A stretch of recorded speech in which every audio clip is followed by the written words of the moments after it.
From bloated and tired to free and inspired, welcome to Free and Inspired Radio with Philip Watkins, your weekly dose of everything digestion and mental health related. We hope you enjoy this episode.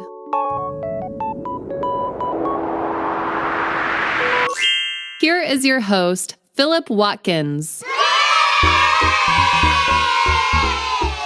Yes. Hi there. Welcome to another episode of Free and Inspired Radio. I'm your host and naturopathic practitioner, Philip Watkins, and I'm grateful to have you with us today. If you're new to the show, well, the title says it all. It's all about feeling free and inspired and exploring the many different avenues you can take to get there. Whether it's deep dives on digestion and mental health solutions, or guests who offer their own stories and answers, I hope I can be the type of guide you can rely on to unlock the agency you have to reach your own mental and physical competency. Let's get started with what's coming up on today's episode. Coming up on this week's show. On this episode, I talk about where I think you should start when it comes to solving your digestive problems. Should it be a focus on function or food? Now, in order to answer that question, we're going to look at the fundamentals of how the digestive system works and build an understanding of how things can go wrong, regardless of the food you might be eating, which is, I think, an essential preliminary step to take in solving any digestive issues. So let's get into it, shall we?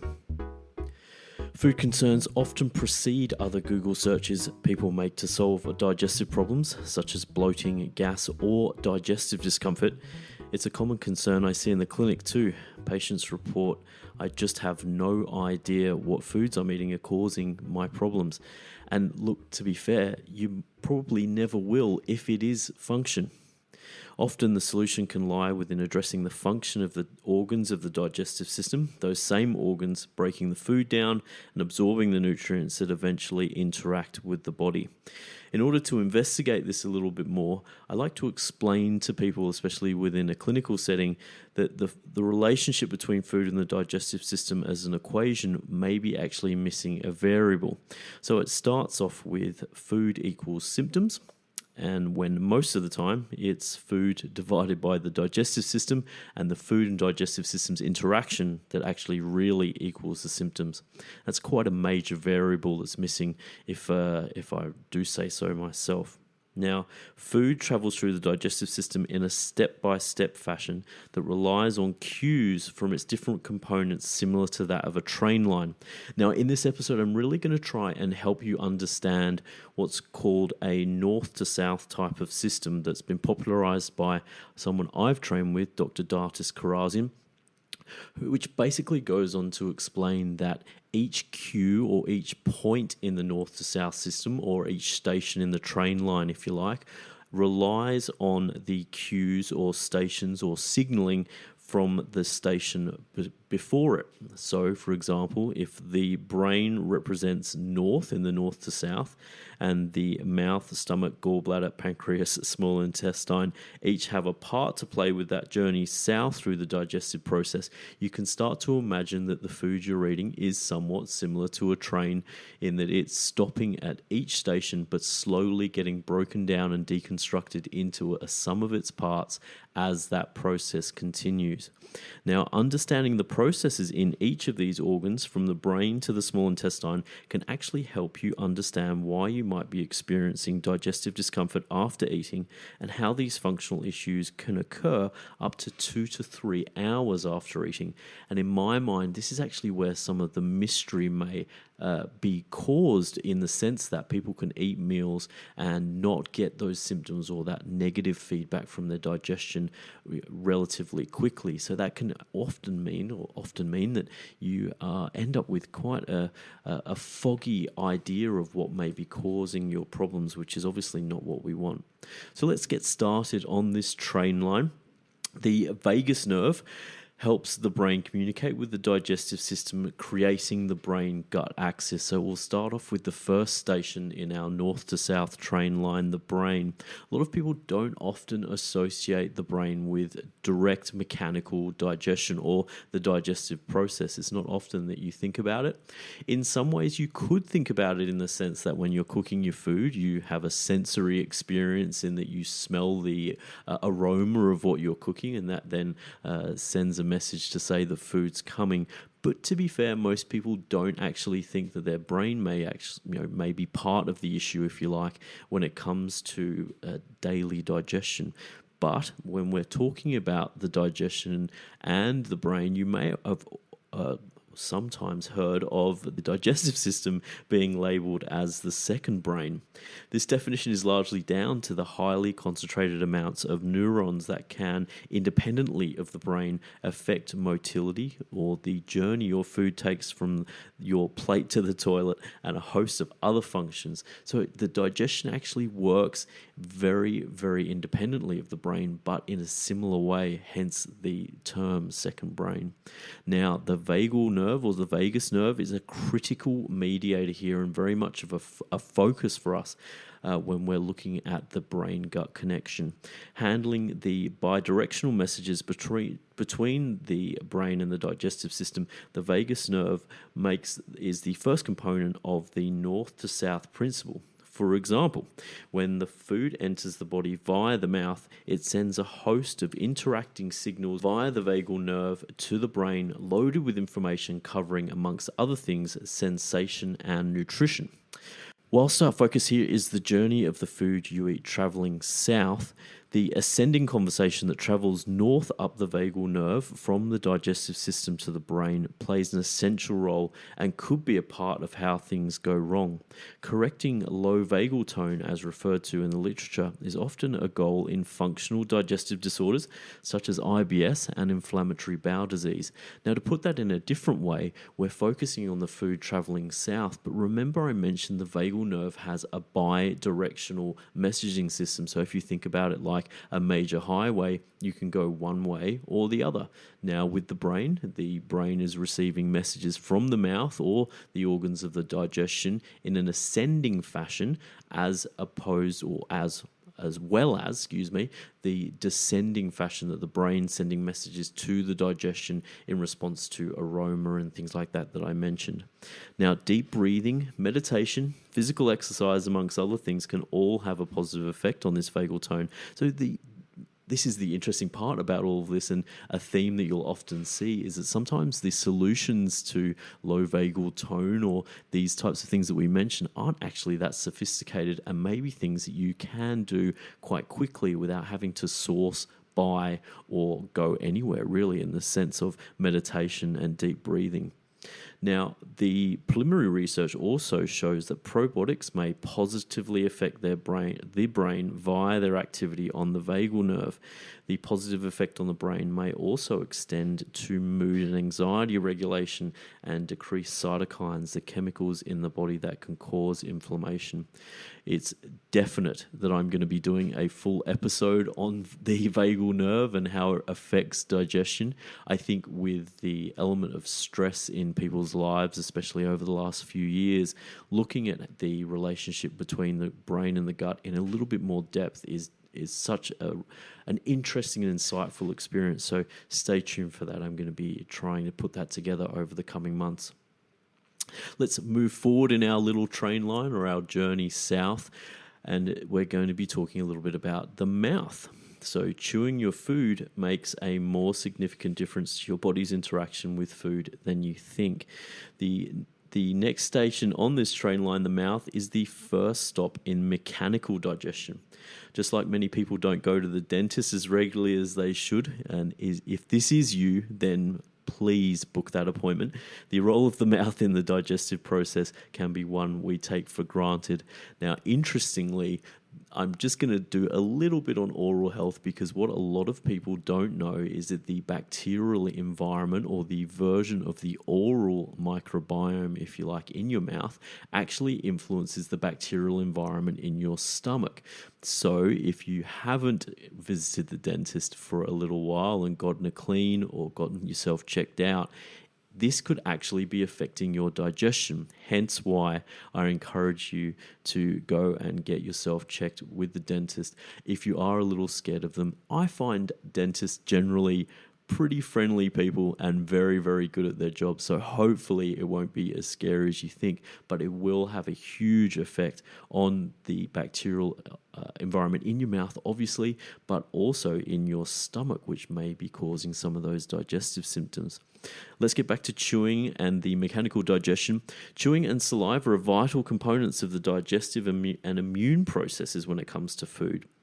Now, the mouth may also be the first place that we lose our oral tolerance, which is really important and goes back to whether or not food is actually the problem. So losing your oral tolerance to food can begin in the mouth. After years of seeing vegetable fibers in people's digestive exams, it's clear we all, including me, need to chew our food more. But why? Chewing helps increase your meal's surface area to volume. Now, it sounds a bit complicated, but all it does is make it easier to digest and swallow. The more you chew your food, the better chance you have to absorb the maximum amount of nutrients. Studies have shown that people who chew less consume more calories. Now, it's crazy, but the difference seems to be between 15 to 50 chews, so that's a pretty big increment of increase, if you like. Now, the closer to 50 you get, the better it is. So 50 is 50 chews. Now, you could be one of those people who does count each time they chew. It may not be too awesome at a dinner party to do that, but being more mindful of how you're chewing your food may be a nice place to start, and may not make you seem so strange at a dinner party. Now, the mouth, more precisely the saliva, is the location of secretory IgA, one of the most critical first responders when it comes to your immune system. You may remember just before that I mentioned that chewing and saliva are actually vital components of the digestive and immune processes, and it's secretory IgA that's the leader in this. Simply, secretory IgA helps protect the digestive lining, the lungs, and the urinary tract from invaders that can cause irritation or infection. Now, we're going to go full on into secretory IgA at some stage, but generally how I explain the role of secretory IgA in patients, because we can actually test it through stool exams, is that imagine you've got a Lord of the Rings kind of scenario where you have the army approaching the castle, and all of a sudden the archers appear on the turrets, and the archers are always the first to fire when it comes to these kind of scenes in those crazy Lord of the Rings films. Secretory IgA, very much the same. Now, numerous factors influence how much secretory IgA is available in your saliva. Stress can inhibit it, for example, but the more you chew, the higher level of exposure there is to this vital part of the immune system to whatever you're eating. Chewing also makes sure that the antigens that might be tagging along for the ride get exposed to this secretory IgA simultaneously. So if you go back to our little Lord of the Rings example, chewing actually makes sure that the archers can see the totality of who they're fighting, or the totality of who they're receiving, so to speak, when it comes to the small battle that may be going on for a supremacy within the body. I don't want to take that analogy too far, but hopefully it helps you understand it a little bit better. It sounds preposterous, but maybe chewing your food more may fix a lot of your long-standing digestive problems. And if you don't try it, how will you know if this isn't the easy solution that's been eluding you? Now, the reason for this is because a lot of people don't chew their food, and that actually ineffectively mechanically digests your food. So it means that it goes down to one of the most important parts of the digestion, somewhat unprepared. And when we see that in other ways, you'll see that the stomach has a real problem in trying to pick up the slack of that chewing. So in a sense, with the saliva, you're not getting the exposure to the digestive enzymes also within the saliva. So that digestive process really is behind in a lot of ways by the time it reaches the stomach. Now, the stomach holds the key to preparing the foods you eat for absorption into the body. So notice that I've used the term mechanical digestion quite a lot in our conversation so far. The next stop in this area is actually more of an assimilation-based digestion. So it's a little different. The mechanical digestion helps to prepare the food, and the assimilation-based digestion allows the food to get off the train and hopefully move to different places within the body. Now, for most people, when thinking about the digestion, their stomach is the central component and not far off, really. Clinically, people point to where they think the stomach is when reporting on their digestive complaints. The stomach is, without a doubt, a pillar of both the digestive and the immune system. So notice again, as with the mouth, the immune system is very heavily involved in the stomach's role. The gastric juice created within the stomach comprises of digestive enzymes, hydrochloric acid, and other substances such as something called intrinsic factor, which is important for your vitamin B12 absorption, that are essential for absorbing nutrients. Now, would you believe that around about 3 to 4 liters of gastric juice are produced daily in the stomach to handle those 3 or 4 meals a day with your snacks? That's a lot of gastric juice, and the process is kind of amazing, but I think we're all getting used to the fact that the body really is quite amazing, and we just never really notice all these crazy things going on. Hydrochloric acid breaks down food due to its high acidity level. The digestive enzymes deconstruct the protein, whilst the musculature of the stomach acts as a cement mixer, I'm sure you've heard that before, to churn the food together so that it can pass through the stomach and into the small intestine. Now, here's where it could go wrong. The level of acidity that the hydrochloric acid reaches plays a critical role in digestion and immune function once again. The acidity of hydrochloric acid plays the role of barrier immunity by killing bacteria that it encounters from food and water. It's important to note that if the pH of the gastric juice doesn't reach a critical point, ideally a pH of 1.5 to 2, then the inactive enzymes released by the stomach lining have trouble activating themselves and subsequently doing their job. So once again, you have a difficulty in deconstructing the food, which can then cause problems down the line. This acidity also stimulates something called motility, which helps move food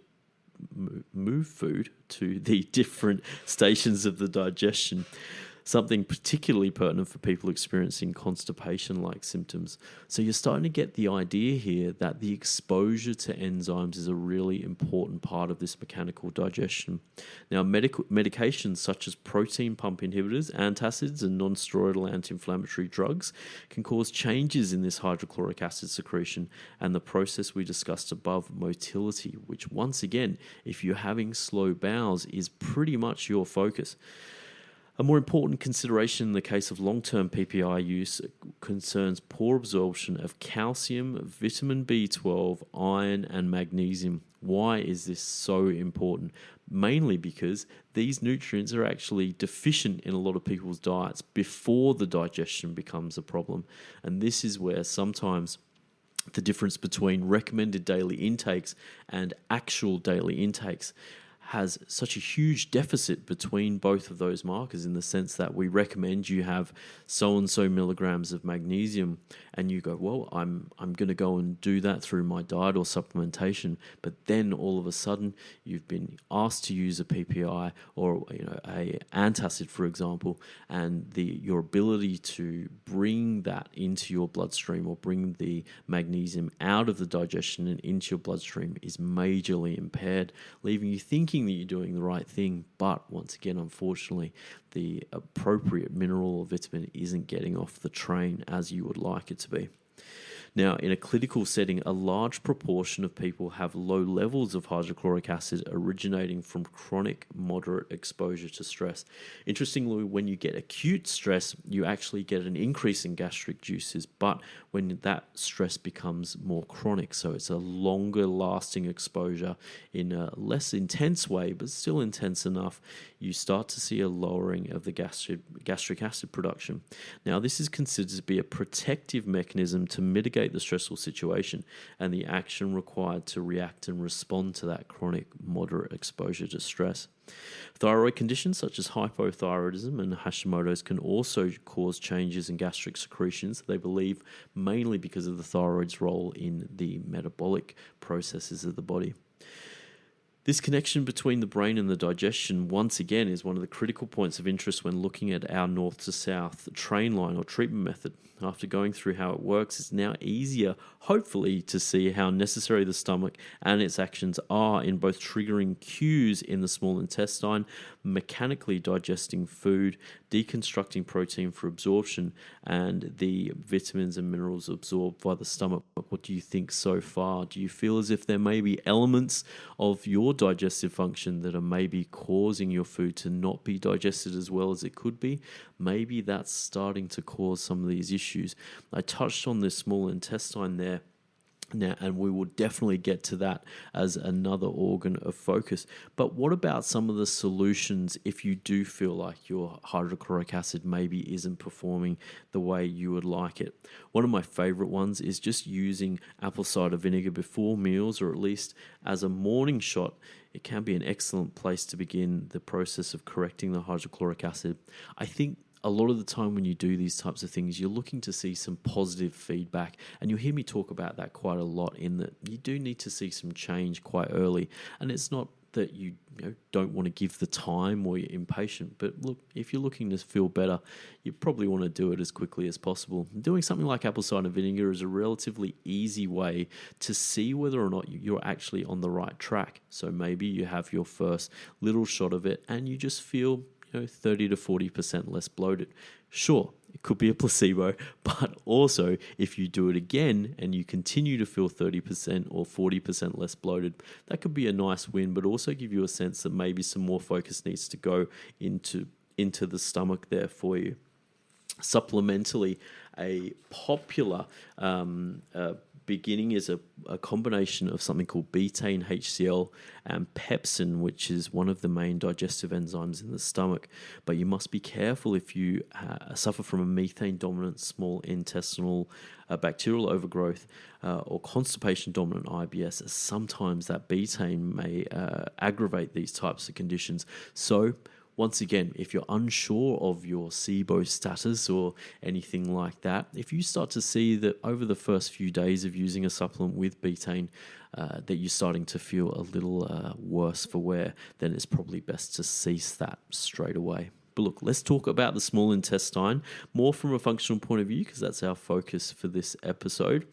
The small intestine is where nutrients get off the train and absorb into the body. There are a few fun facts when it comes to the small intestine and its role in the digestion. The first is a surprise to most of my patients, in that the small intestine is the primary site of nutrient breakdown and absorption. Yes, that's right. It's actually not your stomach. Sure, your stomach does or is involved in some absorption, but the small intestine is the major site. The second fun fact is that the small intestine is actually the longest part of the digestion and can measure up to 15 feet long, which is crazy. The small intestine comprises of three parts. The duodenum, which is the upper part of the small intestine, receives the mechanically digested food from the stomach and bile from the liver to break down fats, and also receives further enzymes from the pancreas to continue the deconstruction of your food. The rest of the assimilation and absorption process occurs over the preceding parts of the small intestine: the jejunum, which absorbs sugars, amino acids, and fats, and the ileum, which absorbs any of the nutrients not already assimilated earlier in the small intestine, in particular B12, which is a big focus for a lot of people. The small intestine has become a focus of research due to the potential of bacterial overgrowth in the ileum, the lower part of the small intestine. A better understanding of the small intestine's role in essential digestion makes it easier to appreciate how important it is to clear any obstacles to its ability to bring nutrients in the body from the food you eat. Now, I wanted to touch on this point a little bit, mainly because I also hear a lot of people present to me in the clinic and say, I don't think I'm absorbing my food very well. Now, after we've gone through the function of the digestion in a little bit more focus, a lot of the time, I believe, or at least the way I've interpreted it, people are mentioning the fact that they don't feel as if they're absorbing their food because they have stomach problems. But they may be right in the sense that they're not absorbing their nutrients very well, but it's actually a small intestine issue. Once again, this is where focusing on the function can actually give you some really nice insights into where things might be going wrong. Once again, though, this is where the north-south ideology becomes the most appropriate. The gallbladder and the pancreas rely on cues from the stomach's acidity to release bile and pancreatic enzymes appropriately into the small intestine. So if the correct level of acidity isn't achieved in the stomach, this could immediately have a downstream effect on the effectiveness of the small intestine. So once again, you may remember previously or a little bit earlier in this episode that I mentioned that the train line or the other organs in this cascade moving south rely on the cues from the stations or the organs previous. So once again, this is a very clear example of that. Significantly, though, pH regulation of the pancreatic juice and the bile also affected the digestive process, with the pancreatic pH also playing an essential role in its antibacterial action as well. So the pancreas can actually offer a further immune element. Let's take a quick break and we'll bring all of this together and help you understand a little bit more about why this might be making you feel unwell.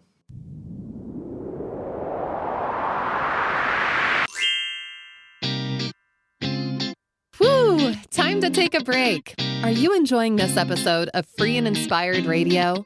There's no better time to take back your personal health sovereignty. If you want to connect with more free and inspired episodes, simply subscribe to your favorite podcast platform or visit the website at www.philipwatkins.health for more information. Let's get back to the show.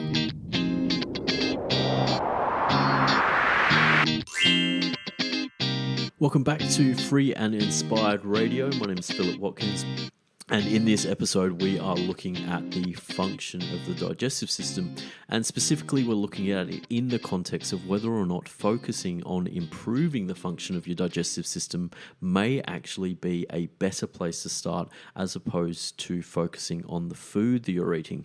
Now, we've gone through quite a lot of different organs of the digestion: the stomach, the mouth, and the small intestine, and the brain's relationship to them as well. But what I want to do in this section is try and bring all of this together. So let's start by looking at how a breakdown in function can be the origin of bloating and discomfort. Let's use stress as a common trigger to explain how things can go wrong down the line. We already know that the brain can reduce gastric secretions in the stomach by simply sending a message. In fact, it does so in a protective fashion. But what about up the line with the mouth? Yep, as soon as your brain perceives a threat in the environment that requires you to react and respond, the response initiated by your stress hormone cortisol inhibits the salivary glands. So easy way to think about that is just getting a dry mouth before that public speaking gig or recording a really long podcast, and the pancreas's ability to secrete enzymes. Your whole mechanical digestive line gets diluted by the brain and its relationship to your environment.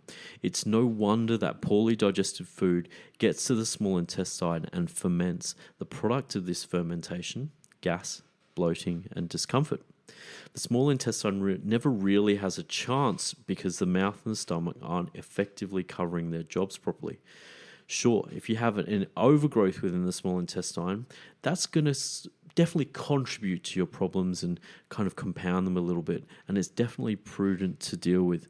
Still, maybe first it might be best to look at some supplements that contain things like Betaine Hcl and pepsin that we've listed earlier for the health of your stomach, but also some ox bile and some other pancreatic enzymes to support the function that may be letting you down in the first place, so that you can assess whether the problem is actually your digestive system or the food. I really genuinely hope that this has offered you some further insights about where you might be able to start to help yourself to feel better. I see this a lot in clinic, and I really feel good about the fact that, one, I can help people get quicker results by focusing on the function and really kind of not changing too many diets, not doing too many functional tests, but we can see some great results in doing these simple things. And hopefully through listening to this episode, you've found that you might be able to help yourself through this avenue quicker than you thought. Don't forget, if you'd like to know more about myself or my clinic, you can go to philipwatkins.health. And there are also quite a lot of articles there on the digestion and mental health solutions that you might find appropriate to help yourself or reconnect with that personal health sovereignty that we often talk about. There is also an email list there if you'd like to add your name into the community there, where I send a newsletter just letting you know about the new articles that are posted weekly, as well as the content of the new episodes of Free and Inspired Radio. I hope this episode has led you to feel one step closer to feeling free and inspired. If you'd like to share this podcast, one of the best ways to do that is to leave a rating and a review with your Apple Podcast app. There are a lot of people, I'm sure, who might be able to benefit from this. So if you feel like you want to share the love, please don't hesitate to do so. It'll be much appreciated. For now, it's fair to say that I've done way too much talking for this episode. I hope you stay free and inspired, and we'll see you next week.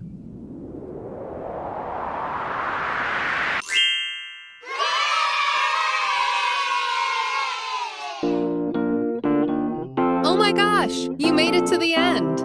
This show is all about you, and we hope you finished this episode feeling one step closer to feeling free and inspired.